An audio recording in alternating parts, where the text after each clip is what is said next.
Hello audience family. तो SRK की Dunki movie की आज के दिन में काफ़ी खतरनाक वाली हाइप है, जहां इसी हाइप के बीच डंकी के मेकर्स ने इसका ट्रेलर ड्रॉप कर दिया, जिसका टाइटल डंकी ड्रॉप 4 नाम से है। अब अगर आप सोच रहे हो ड्रॉप 2 और ड्रॉप 3 कहाँ गए, तो ड्रॉप 1 में डंकी का टीजर था, वहीं ड्रॉप 2 और ड्रॉप 3 में डंकी के लिरिकल म्यूजिकल वीडियोस थे, और ड्रॉप 4 3 मिनट का एक ट्रेलर था। मैंने ये ट्रेलर देखा और इस ट्रेलर से हमें मूवी के बारे में क्या पता चलता है, आज की इस वीडियो में हम इसी पर डिस्कशन करेंगे। तो वीडियो को एंड तक जरूर देखें और हमारे चैनल को सब्सक्राइब करना बिल्कुल ना भूलें। फर्स्ट ऑफ ऑल, अगर आप इस ड्रॉप वाले कॉन्सेप्ट से थोड़ा भी कंफ्यूज हो रहे हो तो मैं आपको बता दूं, ड्रॉप का इस मूवी में काफ़ी हेवली सिग्निफिकेंस होने वाला है, जहां पर बेसिकली डंकी एक प्रोसेस होती है जिसमें कुछ लोग इलीगली दूसरे देश में ट्रैवल करते हैं। इसे हम इलीगल माइग्रेशन भी बोल सकते हैं। तो इसी प्रोसेस को डंकी कहा जाता है, और इसी इलीगल माइग्रेशन की प्रोसेस में कुछ ड्रॉप्स आते हैं। जैसे एक जगह से दूसरी जगह, तो उसको एक ड्रॉप बोलते हैं, जहाँ पर रोका जाता है। तो इसी प्रमोशनल स्ट्रेटेजी को फॉलो करते हुए टंकी के मेकर्स इसका किसी भी प्रमोशनल मटेरियल को ड्रॉप टाइटल के साथ डाल रहे हैं। तो आई होप अब तक आप समझ गए होंगे। अब अगर ट्रेलर पर बात करें, तो ट्रेलर हमें काफ़ी कलरफुल टाइप की वाइब्स देता है, जहाँ ट्रेलर की स्टार्टिंग में ही हमें एसआरके के कैरेक्टर का इंट्रोडक्शन मिलता है। जहाँ स्टार्टिंग में तो एसआरके की वॉइस हमें काफ़ी ज़्यादा हैवी सी फील होती है। मुझे भी लगा था कि एसआरके की आवाज़ इतनी ज़्यादा हैवी क्यों है, जिसका जवाब हमें ट्रेलर के एंड होते होते मिल ही जाता है।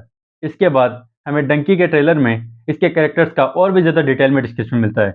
इसके अलावा हमें इस ट्रेलर में मूवी के और भी मेन कैरेक्टर्स का डिटेल्ड इंट्रोडक्शन देखने को मिलता है, जहां इस मूवी के ड्रॉप 1 यानी टीजर में हमें एसआरके का इंट्रोडक्शन देखने को मिलता है, बाकी कैरेक्टर्स को सिर्फ इंट्रोड्यूस किया जाता है। वहीं ट्रेलर डिटेल्ड इंट्रोडक्शन देने के साथ साथ इन कैरेक्टर्स के इंटेंशंस भी क्लियर कर देता है, जहाँ इस मूवी के सभी मेन कैरेक्टर्स लीगली इलीगली कैसे भी करके विदेश यानी लंदन जाना चाहते हैं। अब वो इसके लिए कुछ भी करने को तैयार है। अब अगर मेन कैरेक्टर्स पर बात करें, तो इस मूवी में एसआरके के कैरेक्टर के अलावा 4 कैरेक्टर्स और हैं, जिनमें बल्ली नाम का बार्बर और बुग्गू नाम का एक शॉपकीपर है।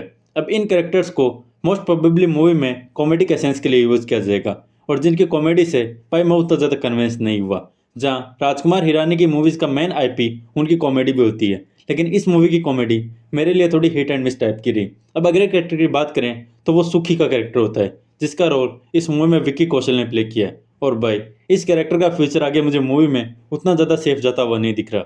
जहाँ इस कैरेक्टर को इंग्लिश का और कैरेक्टर से कंपैरिजन में थोड़ा अच्छा नॉलेज होता है, लेकिन फिर भी वो वीज़ा के इंटरव्यू में रिजेक्ट हो जाता है, जिससे भाई वो इतना ज़्यादा फ्रस्ट्रेट हो जाता है कि वो वीज़ा के इंटरव्यू लेने वाले तक को बोल देता है कि हमें इंग्लिश नहीं आती, इसलिए आप हमें विदेश नहीं जाने दे रहे, लेकिन आप हमारे देश में हो, क्या आपको पंजाबी आती है। इसके बाद हमें इस ट्रेलर का सबसे डार्क मोमेंट देखने को मिलता है, जहाँ एसआरके का कैरेक्टर कोई फ्यूनरल अटेंड कर रहा होता है, जिसमें हमें विक्की कौशल का कैरेक्टर देखने को नहीं मिलता, जिससे हमें समझ में आ जाता है कि वीज़ा के इंटरव्यू में रिजेक्शन की वजह से विक्की कौशल का कैरेक्टर सुसाइड कर लेता है। अब इसके आगे हमें ट्रेलर थोड़ा और ज़्यादा डार्क होता हुआ दिख जाता है, क्योंकि फिर एसआरके का कैरेक्टर किसी भी तरह से विदेश जाने का सोचता है। इसके बाद हमें ट्रेलर के एक्शन सीक्वेंसेस भी दिखाए जाते हैं, जिनमें अलग अलग बॉर्डर्स के अलग अलग खतरों को दिखाया जाता है, जिनमें एक बड़ा action sequence most probably Pakistani border पर भी टेक प्लेस करेगा।